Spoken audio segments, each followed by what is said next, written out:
Subscribe now and press the bell icon. Never miss an update.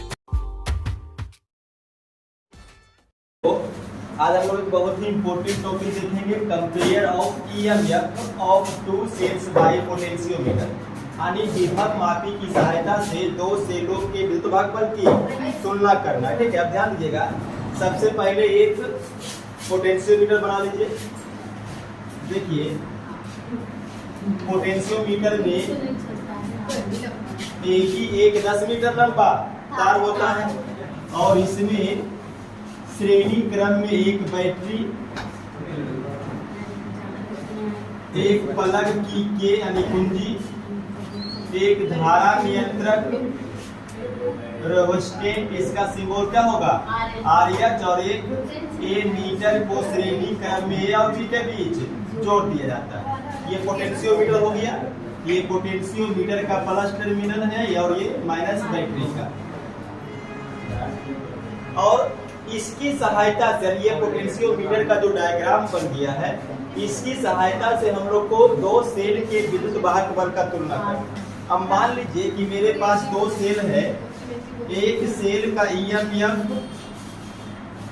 E1 है और दूसरे cell का EMF E2 है, और ये दोनों सेलों का तुलना करना है इसकी सहायता से, विभव मापी की सहायता से। ठीक है, अब ध्यान दीजिएगा। जिन दो सेल के विद्युत वाहक बल का तुलना करना होगा विभव मापी से, उसके प्लस वाला टर्मिनल को आप ए बिंदु से जोड़िएगा। ठीक है, दूसरा जो ऋण ध्रुव बचा हुआ रह जाएगा उसको जोड़ेंगे एक टू वे की से। जैसे ये की है, ये वन वे की है और ये क्या है टू वे की है। टू वे की, और इस दो को यहाँ पे कनेक्ट कर देंगे टू वे की। ठीक है, फिर समझिए, सेल का तुलना करना होगा ईएमएफ का, उसका एक सिरा विभव मापी के ए बिंदु से और दूसरा सिरा किससे टू वे की से, और टू वे की का एक सिरा आप जोड़िएगा गैल्वेनोमीटर से। किससे? गैल्वेनोमीटर से। और गैल्वेनोमीटर का सिरा कैसे जुड़ा हुआ रहेगा? जौकी से। जौकी से। जौकी का काम क्या होगा? तार एबी पर खिसका करके गैल्वेनोमीटर में शून्य विक्षेप लाना। तो ये आपका देखिए पूरा सर्किट तैयार हो गया है विभव मापी की सहायता से दो सेलों के विद्युत भागफल की तुलना करने के लिए। ठीक है, कभी कभी क्या होगा, इसका क्वेश्चन 2 नंबर में पूछ देगा कि विभव मापी की सहायता से दो सेलों के विद्युत भागफल की तुलना करने के लिए आवश्यक परिपथ को खींचे। मात्र 2 नंबर का पूछेगा। ये परिपथ, ये सर्किट केवल बना दीजिएगा, 2 मार्क्स मिल जाएगा। अब उसके बाद यहाँ देखिएगा,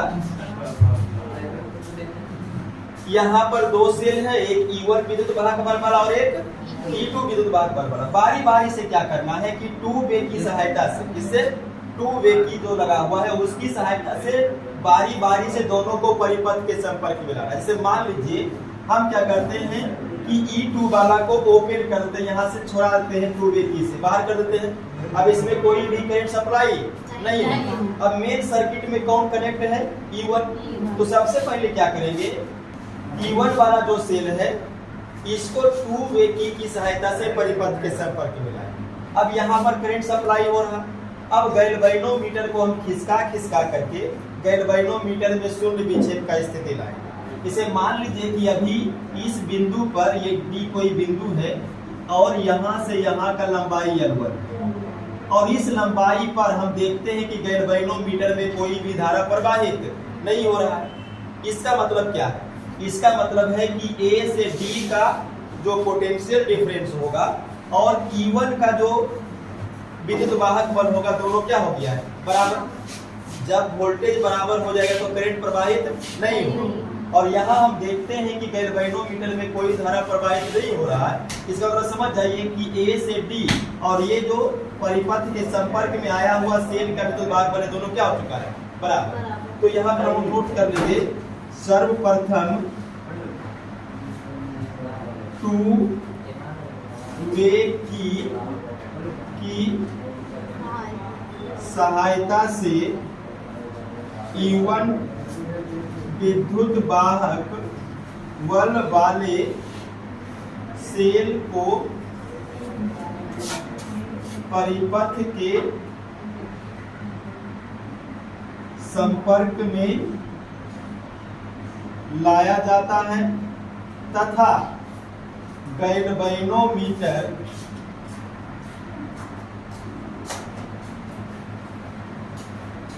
को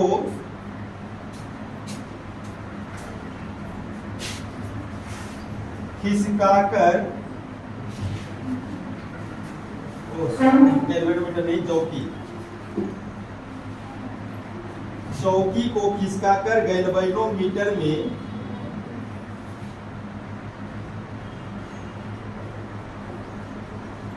शून्य विक्षेप की स्थिति मालूम कर ली जाती है। माना कि संतुलन बिंदु कहां पर है? डी पर है। इसीलिए ए से डी बराबर कितना? L1, ये भी मान लिए हैं। अब ध्यान दीजिएगा ये छोटो, अगर हम पूरा पोटेंशियल डिफरेंस देखें ए से बी का, तो ए से बी का पूरा पोटेंशियल डिफरेंस कितना होगा? जितना ये सेल का है। अगर हम यहां से यहां का निकालेंगे तो पोटेंशियल डिफरेंस कितना होगा? तो लिखेंगे ए डी,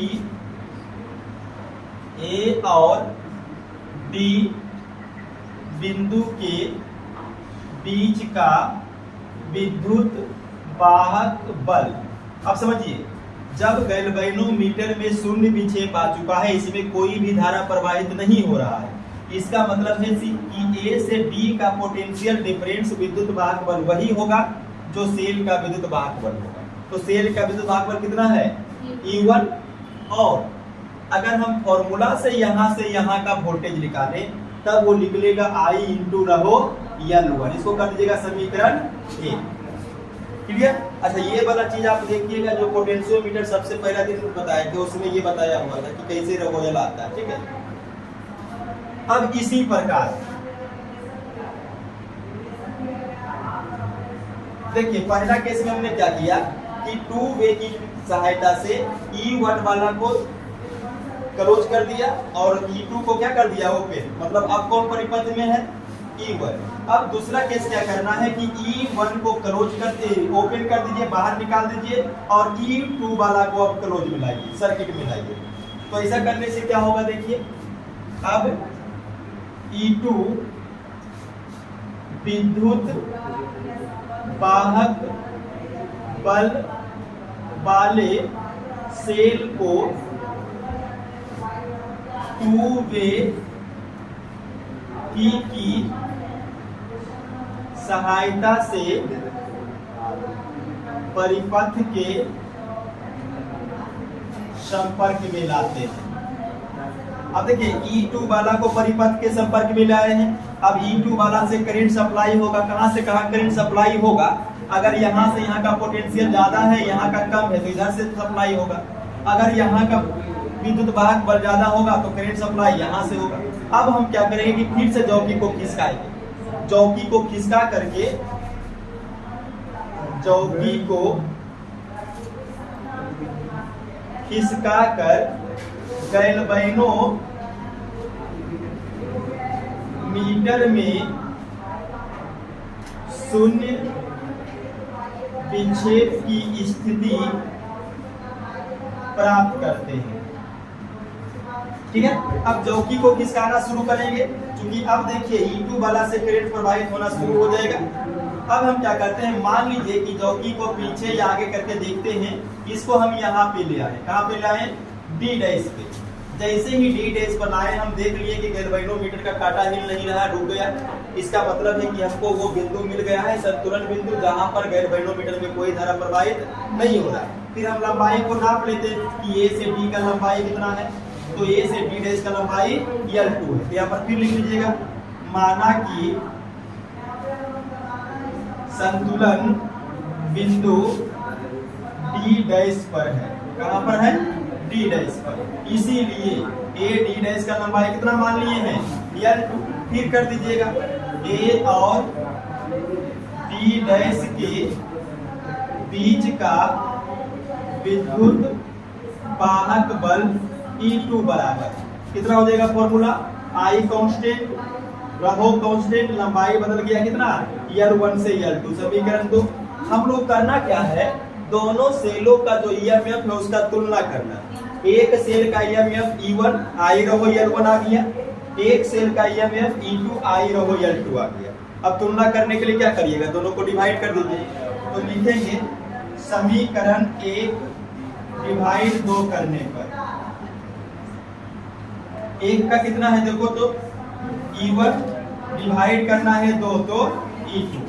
अब देखिए जब डिवाइड करेंगे तो आई रहो L1 समीकरण 1 का और आई रहो L2 समीकरण 2 का, आई रहो कट जाएगा तो यहाँ बचेगा क्या, इधर बचेगा E1 बटा E2 बराबर L1 बटा L2।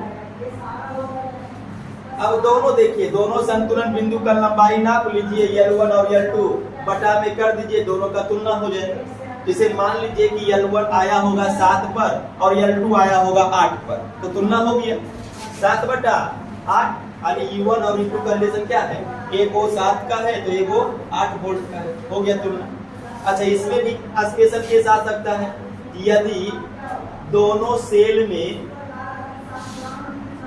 दोनों एक मानक सेल विभव हो तो हम सेल का विद्युत वाहक बल भी ज्ञात कर सकते हैं। देखिए इसका मतलब क्या हो जाएगा कि अगर ये दोनों सेल में, ठीक है, ये दोनों सेल में कोई एक सेल जो है मानक सेल हो, मानक सेल हो मतलब उसका पोटेंशियल डिफरेंस हमको पहले से ही पता, इसे मालूम हो हमको कि ये चलो 2 वोल्ट का है, तो हम इसका मान ज्ञात कर सकते हैं। कैसे मान ज्ञात करेंगे, यहाँ पर 2 वोल्ट रख देंगे, L1 L2 को नाप लेंगे, हमको क्या मिल जाएगा, E2 कितना।